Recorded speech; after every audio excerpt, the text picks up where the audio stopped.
আসসালামু আলাইকুম প্রিয় দর্শক, আজ শেয়ার করব কাঁচা আমের জ্যাম বা জেলি। খুবই সহজ পদ্ধতিতে, খুবই সহজভাবে খেতে খুবই মজাদার আর বাচ্চাদের খুবই প্রিয় একটা খাবার।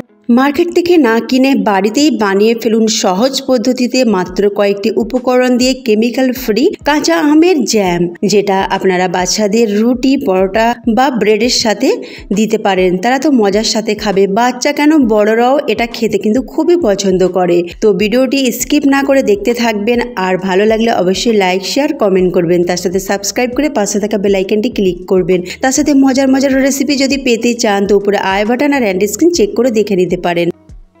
বিসমিল্লাহির রহমানির রহিম। এখানে আমাদের গাছের আম নিয়েছি। এই আম থেকে আমি 4টি আম নিয়ে নেব।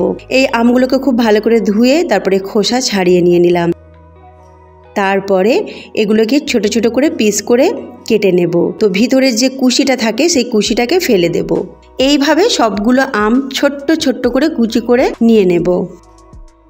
এখন আমের সিজন, তো ফ্রেন্ডস এই সময় আপনারা এই জ্যাম বানিয়ে আর 1 বছর পর্যন্ত সংরক্ষণ করতে পারবেন। নর্মাল ফ্রিজে রেখে দিতে পারবেন আর 6 মাস পর্যন্ত রুম টেম্পারেচারে রাখতে পারবেন। কোনো প্রকার খারাপ হবে না।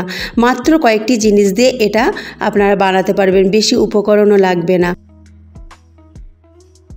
তো আমার কুচি করা হয়ে গেছে। এবার আমি বাটি করে মেপে নিয়েছি, 2 বাটির মতো হয়েছে। আমি একটা পাত্রে দিয়ে দিলাম আর তাতে পরিমাণ মতো পানি দিলাম। প্রায় ওই বাটির 4 বাটি পানি দিলাম। এবার এটাকে সিদ্ধ করতে হবে। প্রথমে ঢাকনা চাপা দিয়ে এটাকে ফুটিয়ে নিলাম। ফুটে উঠলেই তারপরে ঢাকনাটা খুলে এটাকে রান্না করতে হবে। ঢাকনা চাপা দিয়ে রান্না করলে এটা একেবারে গলে পানির সাথে মিশে যাবে। এটাকে পানির সাথে মিশতে দিলে হবে না, আমাদের দরকার এর রসটা। এটাকে প্রায় 15 মিনিটের মতো ফোটাবো। আর ফোটানোর ফলে এটা একেবারে অর্ধেক হয়ে যাবে। যতটা পানি দিয়েছি, 4 বাটি পানি দিয়েছি, সেটা 2 বাটি হয়ে যাবে। তারপরে এটাকে ছেঁকে নেব।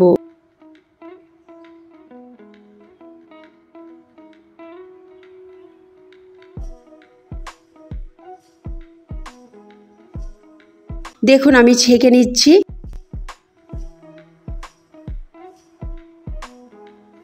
আর এইভাবে হালকা হাতে চামচ দিয়ে একটু ভালো করে চেপে চেপে এর রসটাকে বের করে নেব। আমের পাল্প যেন এর মধ্যে না থাকে, শুধু আমরা এর জুসটা নেব। আর এই যে আম সিদ্ধটা রয়েছে এটা ফেলে দেব না, এটাকে আমরা শরবত করে খেতে পারি।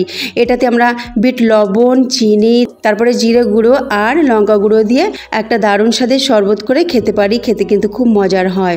এবার আমি ওই পানিটা নিয়ে নিলাম মেপে। প্রায় 1.25 বাটির মতো পানি হয়েছে, মানে 1.25 বাটির মতো আমের জুস হয়েছে। আর ওই সমান মাপেরই আমি চিনি দিয়ে দিলাম 1.25 বাটি। যে বাটির মাপ করে আমি জুসটা মেপেছি সেই বাটির মাপ করে চিনিটা দিলাম। তারপরে একটু লবণ দিয়ে দিলাম। যেহেতু টক আর মিষ্টির স্বাদটাকে ব্যালেন্স করবে সেই জন্য লবণটা দেওয়া খুব দরকার, তবে বেশি দেবেন না। এই 1/4 চামচের থেকেও কম দেবেন।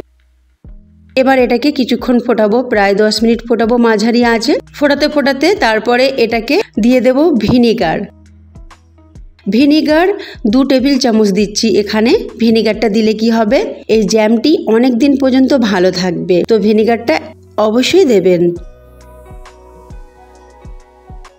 ভিনেগার দিয়ে এইভাবে নাড়াচাড়া করে আরও কিছুক্ষণ কুক করব। আর আপনারা যদি এই রকম কালারটা রাখতে চান তো ঠিক আছে। যদি মনে করেন না একটু গ্রিন কালার করব তো গ্রিন ফুড কালার দিতে পারেন, বা আপনাদের বাড়িতে যদি অরেঞ্জ কালার থাকে অরেঞ্জ ফুড কালারও দিতে পারেন। কালারটা দিলে কি হবে, খুবই আকর্ষণীয় হবে, লোভনীয় হবে খাবারটা, আর বাচ্চারা খেতেও চাইবে আর দেখতেও বেশ ভালো লাগবে। সেই জন্য কালারটা দেওয়া। কালারটা একদম অপশনাল। তো আমি 2 থেকে 3 ফোঁটার মতো কালারটা দিয়েছি। তারপরে এটাকে এইভাবে নাড়াচাড়া করে একটু ঘন করে নেব।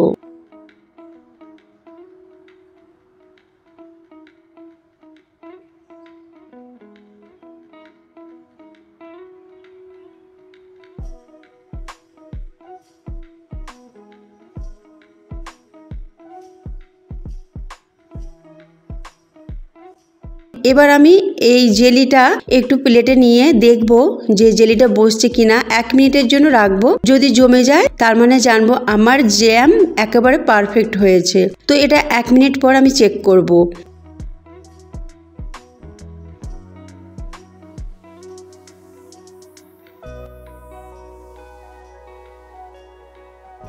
তো 1 মিনিট পর আমি চেক করে নিচ্ছি। দেখুন এক জায়গায় জড়ো হয়ে যাচ্ছে।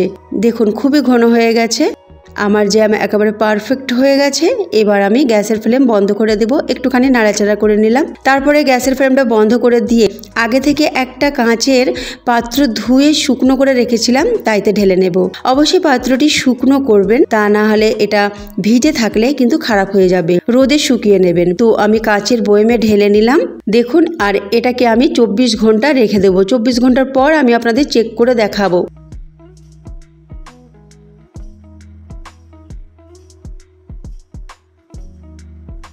দেখুন 24 ঘন্টা হয়ে গেছে। এবার আমি চেক করে দেখাচ্ছি। এটাকে প্লেটে উল্টে রেখেছি, একটুও এদিক ওদিক হয়নি। জ্যাম পুরোপুরি খুব ভালোভাবে সেট হয়ে গেছে। এবার আমি আপনাদেরকে চামচ করে তুলেও দেখাবো। আর ব্রেডে এইভাবে মাখিয়ে নিয়ে বাচ্চাদের পরিবেশন করতে পারেন। তো ফ্রেন্ডস, আজকের রেসিপি যদি ভালো লাগে অবশ্যই লাইক শেয়ার করবেন। আল্লাহ হাফেজ।